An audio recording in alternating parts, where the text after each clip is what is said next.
Good morning, all of you. Today we'll discuss about electron transport system. In the last class, we have finished glycolysis and Krebs cycle.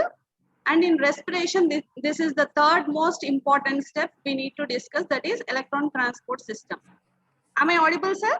Yes, madam. Yes, you're audible, madam. Please you. So actually, this third step of respiration, which is electron transport chain, it mainly takes place in inner mitochondrial membrane. That too, it takes place in cristae. So here in glycolysis and Krebs cycle, that means reduced molecules NADH and FADH2 are formed in glycolysis and Krebs cycle. So the formed reduced molecules like NADH and FADH2, they are here oxidizing. Nothing but this third step is useful to oxidize the reduced molecules like NADH and FADH2, which are formed in previous cycles. Those are glycolysis and Krebs cycle. So there in glycolysis and Krebs cycle, NAD is getting converted to NADH plus H plus, and whereas FAD is getting converted to FADH plus H plus, FADH2. So here the reduced molecules which are formed in glycolysis and Krebs cycle, they are getting oxidized to NAD and FAD using this electron transport chain. So here to form those so the reduced NADH and FADH2 molecules to convert it into NAD and FAD, here electrons passage is important. So in electron transport chain, electrons are transferred through a series of electron carriers which are present in this electron transport chain. For example, coenzyme Q, cytochromes B, C, A, A3, all these are electron carriers. So electrons are carried from one carrier to another carrier in ETC, due to which only the reduced molecules are getting converted to NAD and FAD. So during this process only, ADP is getting phosphorylated to ATP. So ADP, after absorbing one phosphate molecule, that is ADP, here it is getting phosphorylated to ATP, while these electrons are transferred from one electron carrier to another electron carrier, which is taking place in electron transport chain. So here the oxidation of NADH and FADH2 is associated with the synthesis of ATP. Nothing but simultaneously two processes are going on. One is oxidation of NADH plus H plus and FADH2, and it is associated with the synthesis. Nothing but synthesis of ATP plus oxidation of these reduced molecules are combined with each other. Simultaneously, these two processes are going on. Hence, this is called as oxidative phosphorylation.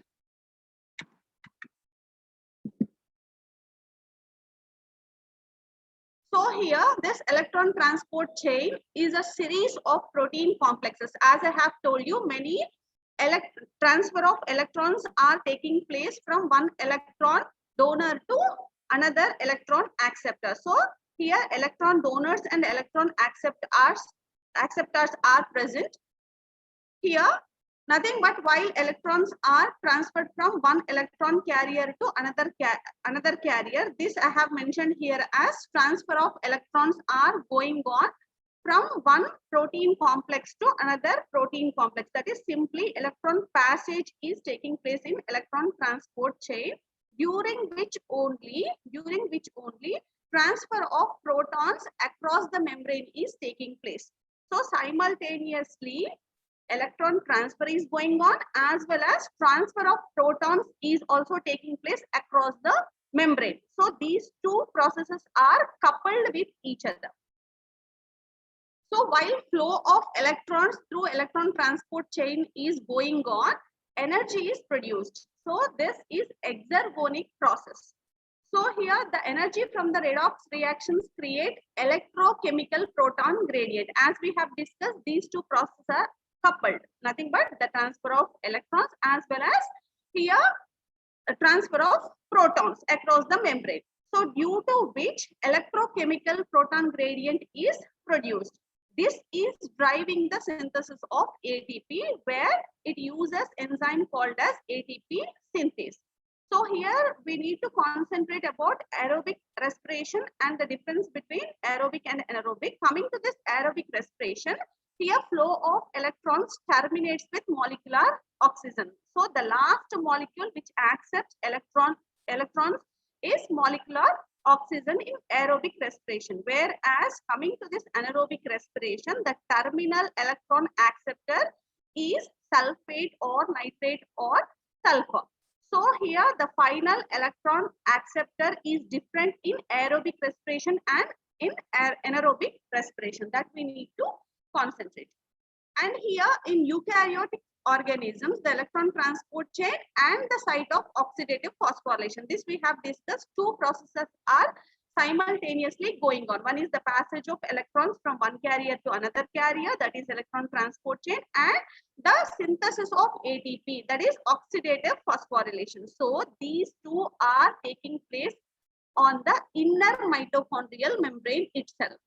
So here the energy is stored from the process of respiration in reduced compounds. As I have told you, NADH and FADH2 are getting oxidized in electron transport chain. So while these are getting oxidized, energy stored in these molecules is getting released. So that energy is useful to formation or generation of proton motive force, which is useful to synthesize ATP. So the transfer of electrons is useful to generate electrochemical gradient over the inner mitochondrial membrane, which is useful to synthesize ATP. So if you observe here you can say this is matrix, and here you can say this is first complex 1, complex 2, and here CoQ, and this is complex 3, complex 4, and here you can observe this is complex 5.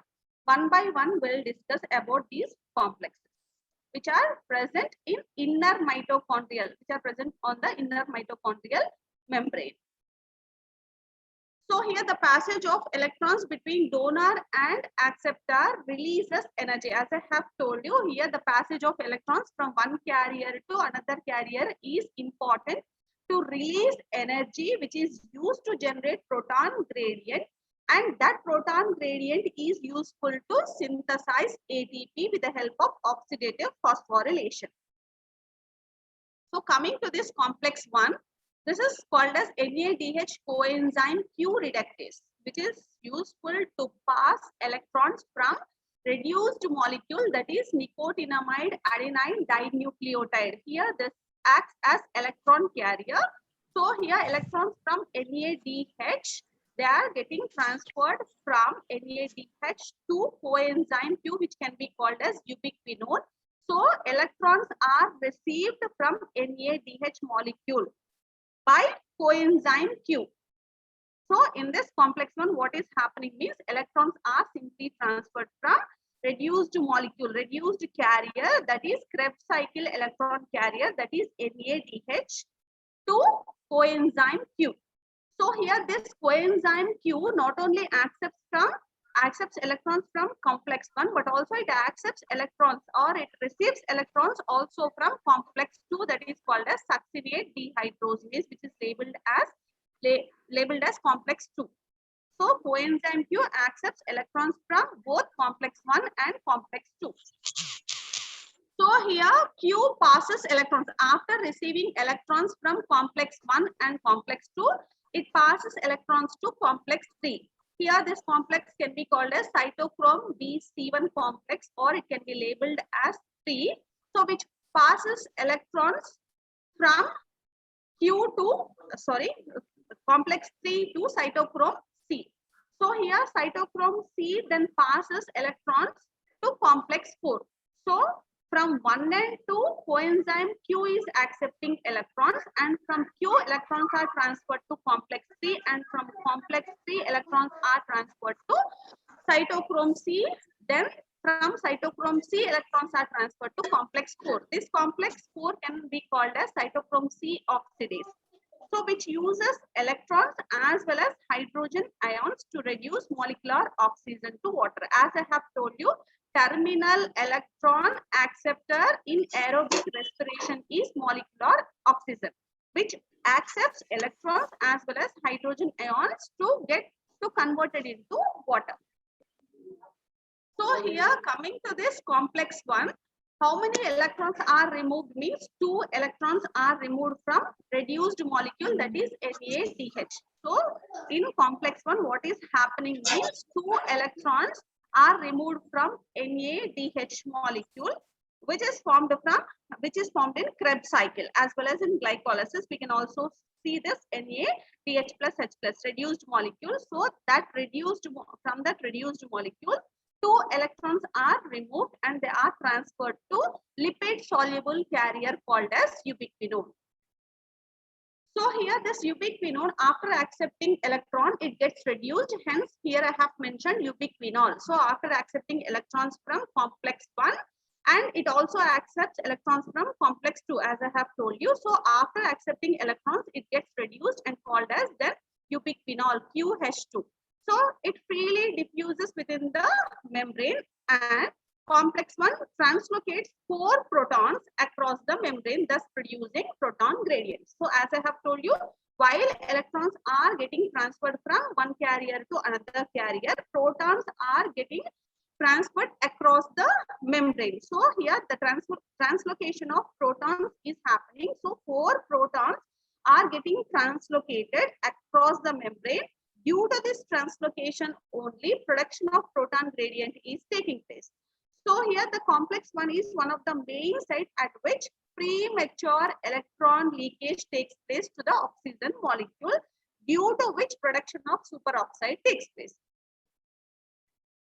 Next, coming to this complex 2, this can be called as succinate dehydrogenase or succinate CoQ reductase. So here additional electrons are delivered to quinone pool. As I have told you, Q can accept electrons from complex 1 and complex 2. So here NADH transfers electrons to Q, as well as FADH2 also loses electrons to coenzyme Q. So the complex 2 is a parallel electron transport pathway to complex 1. So simultaneously, these 2 complexes are losing electrons to CoQ. But here what we need to remember is, unlike complex 1, no protons are transported to the intermembrane space. That we need to remember. So in complex 1, what is happening? Protons are getting translocated into the intermembrane space, whereas this complex 2 doesn't translocate any protons into the intermembrane space. That is the difference between both complex 1 and complex 2. So therefore, in this pathway through the complex 2, it contributes less energy. So the proton translocation is very much important from matrix to intermembrane space to contribute energy. As this complex 2 is not translocating any protons from matrix to intermembrane space, it is not contributing energy. So here, this you can observe one more time. This is complex 1 and this is complex 2. Both are useful to translocate electrons to transfer electrons to CoQ. So CoQ2 electrons are transported to 3, and from third complex cytochrome C, and from cytochrome C electrons are transported to complex 4. So here if you observe, here protons are translocated matrix to intermembrane space with the help of this complex 1. So here NADH is getting oxidized to NAD. This NADH, it is formed in glycolysis and Krebs cycle. So the reduced molecule NADH, which is formed in glycolysis and Krebs cycle, here it is getting oxidized to NAD+. So here if you observe complex 2, here with the help of complex 2, FADH2 is getting oxidized to FAD. But here no proton translocation is taking place, only electron transfer is taking place to coenzyme Q. So both complex 1 and complex 2 are transporting electrons to coenzyme Q. Coming to this complex 3, this can be called as cytochrome BC1 complex or CoQH2 cytochrome C reductase. So here the Q cycle, so from Q to complex 3 to nothing but electrons are transported from coenzyme Q to complex 3 and from complex 3 to cytochrome C. Till there we can mention it as Q cycle. So here the Q cycle contributes to proton gradient, but whereas complex 2 doesn't. That we need to remember. So 2 electrons are removed from reduced Q, that is QH2, and sequentially transferred to 2 molecules of cytochrome C. So this is a water-soluble electron carrier located within the intermembrane space. See here I have mentioned one more time if anyone hasn't understood. This is complex 1, this is complex 2. Here you can see coenzyme Q, this is complex 3, and here this is cytochrome C, and this is complex 4, and this is complex 5. So here all these are present on mitochondrial inner membrane. So if you see this is matrix portion and here this is intermembrane space. So here NADH is getting oxidized to NAD, and electrons, while this is going on, electrons are transported from complex 1 to CoQ, whereas here FADH2 is getting oxidized to FAD. So it is not mentioned here, you can understand that FADH2 is getting converted to FAD, and while here electrons are transported from complex 2 to coenzyme Q. As I have told you, this coenzyme Q can accept electrons from complex 1 and complex 2. And here if you observe, protons are translocated from matrix to intermembrane space with the help of complex 1 and complex 3 and complex 4. But here if you observe complex 2, it is not translocating any protons from matrix to intermembrane space. That you need to remember. Sometimes by a high membrane potential or respiratory inhibitors, for example antimycin A, complex 3 may also leak electrons to molecular oxygen. As we have discussed, complex 1, sometimes it may leak electrons to the molecular oxygen. Same way, due to inhibitors like antimycin A can leak electrons to the molecular oxygen, resulting in superoxide formation. So this complex 3 is getting inhibited by dimercaprol, naphthophenone and antimycin. Coming to this complex 4, this is cytochrome C oxidase. So sometimes it can be called as cytochrome A3, where here 4 electrons are removed from 4 molecules of cytochrome C and transferred to the molecular oxygen. So here this is the main part where here I have shown you in the diagram. See here, this is complex 4. Here if you observe, oxygen is accepting electrons in the presence of protons, and oxygen here it is forming water molecule. So with the help of this complex 4, here formation of water molecule is taking place. But whereas if you observe this complex 5, here ATP generation is taking place. That we'll discuss later. So here transferred to molecular oxygen. So here at this complex 4, what is happening? Electrons are transferred to molecular oxygen, producing 2 molecules of water.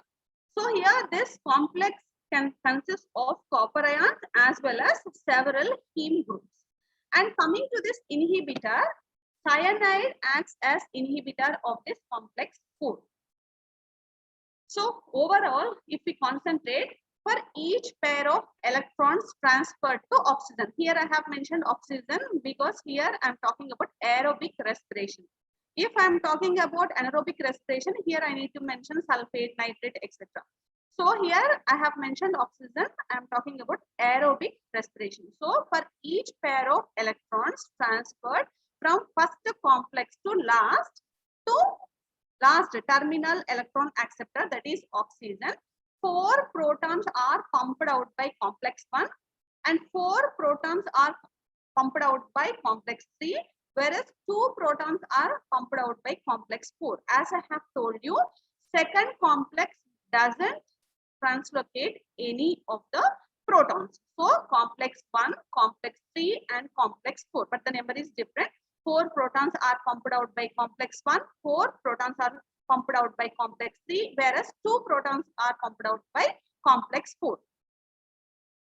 So here coupling, as I have told you, while passage of electrons from one carrier to another carrier is going on, here synthesis of ATP, oxidative phosphorylation is taking place. Synthesis of ATP is also taking place. So these two are coupled with each other, which is proposed by here. This hypothesis can be called as chemi-osmotic coupling hypothesis, which is proposed by Nobel Prize winner called as Peter D. Michel. So here simultaneously electron transport chain is going on as well as oxidative phosphorylation is also taking place. So these two are coupled with each other. So here the efflux of proteins from mitochondrial matrix, which is created in a proton gradient in the form of electrochemical gradient. It is generated due to this electrochemical gradient.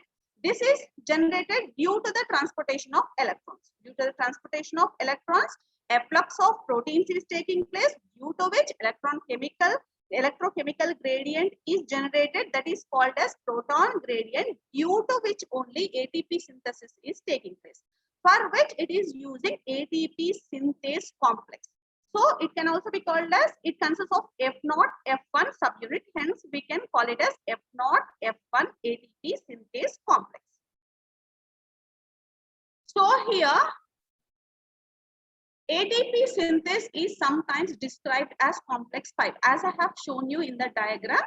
So this can be mentioned as complex 5 in electron transport chain. As I have told you, two subunits are very much important in ATP synthase. That is first one, F0 complex, F0 component.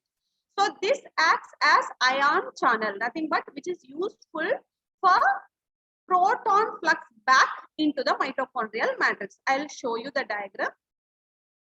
See here, complex 1 and complex 3, complex 4, due to which protons are translocated from matrix to intermembrane space, whereas with the help of this complex 5, protons in reverse direction from intermembrane space to matrix, they are translocated in reverse direction. So C1, C3, C4, protons are translocated from matrix to intermembrane space, whereas with the help of complex 5, intermembrane space to matrix, they are translocated, nothing but reverse direction.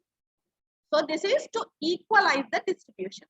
So these three complexes, 1, 3, 4, they are translocating protons from matrix to intermembrane space. So in intermembrane space, proton concentration increases. So to equalize the distribution, what is happening means with the help of ATP synthase, protons are translocated from intermembrane space to matrix.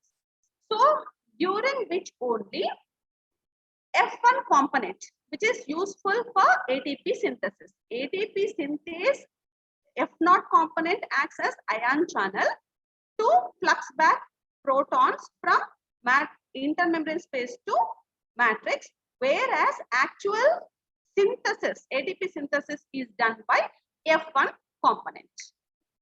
Here, we need to remember about this ATP and ADP because these two, they don't diffuse freely across the inner mitochondrial membrane. They need a transport protein, without which they can't transport from one place to another place. So here, this transport protein called as translocase, ATP, ADP translocase, which enables the ADP to enter into matrix, whereas after synthesis, ATP has to get translocated into the cytosol. Excuse me. So here, ATP to enter into mitochondrial matrix, ADP has to enter into cytosol after ADP has converted into ATP. So both transportations, ATP and ADPs, they need transport proteins, without which they can't enter into mitochondrial matrix or cytosol. Here, one more translocase is also important protein, which is useful here. This transport process is also favored by transmembrane proton gradient. So translocase is also important. So to translocate protons, proton gradient, transmembrane proton gradient is also important. So in the presence of proton gradient, with the help of translocase, protons are translocated. So here this phosphate translocase, which translocates phosphate, it not only translocates phosphate but also H+. So here it acts as a symport. So this translocate promotes symport at a time simultaneously one molecule of H2PO4 and one molecule of H plus into the matrix takes place. So here the complex of ATP synthase and this phosphate translocase combinedly called as ATP synthasome. So here coupling with oxidative phosphorylation, it is a key step for ATP production. As we have discussed, while electrons are transported from one carrier to another carrier, here synthesis of ATP, proton gradient is generated due to which ATP production is taking place. So these two are coupled. So for ATP production, passage of electrons is also important. Nothing but these two are coupled with each other. So, however, in some cases, uncoupling of these two processes takes place, which is also biologically useful. So, one of the important protein, uncoupling protein called as thermogenin, which is present in inner mitochondrial membrane of brown adipose tissue. So, it is mainly present in inner mitochondrial membrane of brown adipose tissue, which provides an alternative flow of protons back to the inner mitochondrial matrix. Actually, what is happening here, these three complexes, 1, 3, 4, are translocating protons from matrix to intermembrane space. With the help of the complex 5 only, protons are getting translocated from matrix inner mitochondrial membrane to, intermembrane space to matrix. But here, without that only, due to this thermogenin, it is providing alternative flow, nothing but there will be no proton gradient due to this. So this is natural uncoupler, thyroxine. Here it is natural uncoupler. What is happening due to this alternative flow of protons means here thermogenesis is taking place. Production of heat is taking place rather than ATP production, because here no generation of proton gradient is taking place due to this alternative flow of protons back into the intermitochondrial matrix. So, due to which no ATP production is taking place. Instead, production of heat is taking place, that is called as thermogenesis. Due to this uncouplers, for example, here thyroxine, which is natural uncoupler. So here, when we discuss how much more efficient is aerobic respiration than anaerobic respiration, we have discussed both aerobic and anaerobic. So here, coming to this aerobic respiration, which yields 2 ATP in glycolysis, 2 ATP in Krebs, 2 ATP. So totally 2 plus 2 plus 34. It produces 38 ATP, whereas coming to this anaerobic respiration, it is only 2 ATP. So here, clearly what we can say is 2 ATP, coming to this aerobic respiration, 2 ATP in glycolysis, 2 ATP in the form of ATP in Krebs cycle, whereas the reduced molecules like NADH plus H plus and FADH2, they are getting oxidized in electron transport chain. So here I have mentioned 34. So 1 NADH plus H plus equal to 3 ATPs, whereas 1 FADH2 equal to 2 ATPs. Like that I have, if you calculate, you will get 34.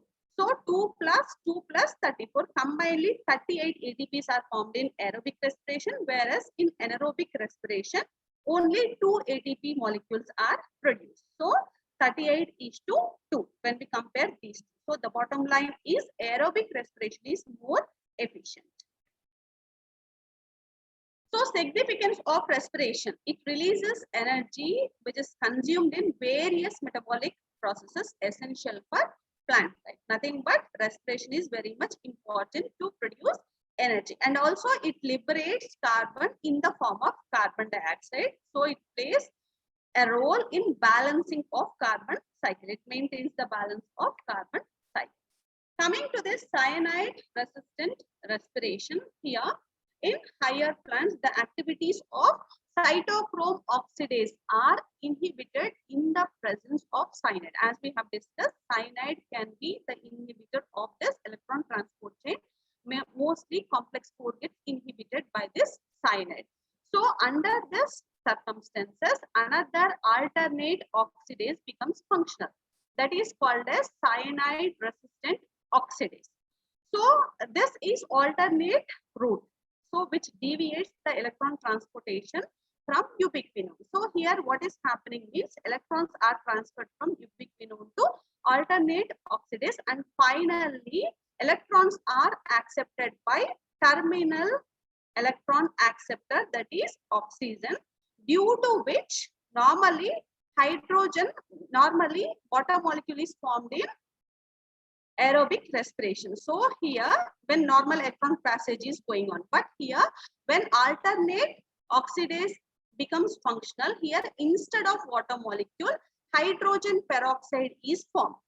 So due to which it becomes climacteric in fruits. So this hydrogen peroxide which is formed is responsible for climacteric in fruits. Instead of water molecule, hydrogen peroxide is formed due to this alternate cyanide resistant oxidase. So this is cyanide resistant respiration. Thank you.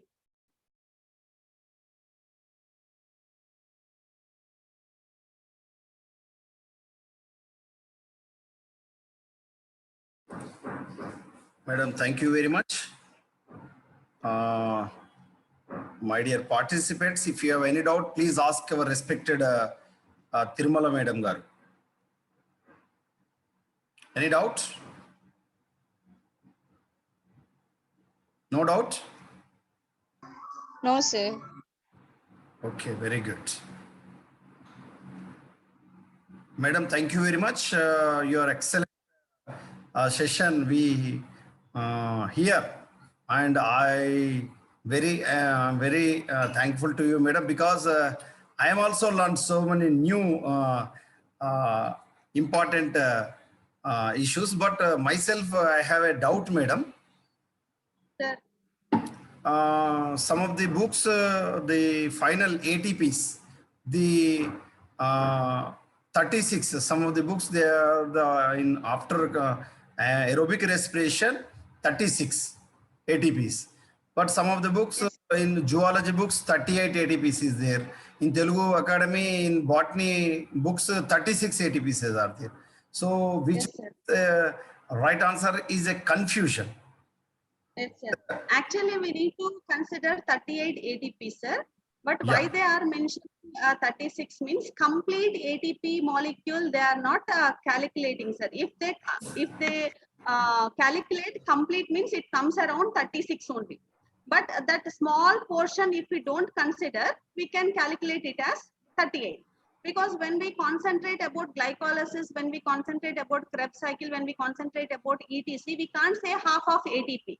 Yeah. So 80% of ATP we can't mention like that. So if they mention like that 80%, 90%, it comes to around 36. Exact what we have to mention. If we have to mention means we have to mention 36. But if we don't concentrate 80%, 90%, 95% in the form of numbers only, if you want to calculate, it comes around 38.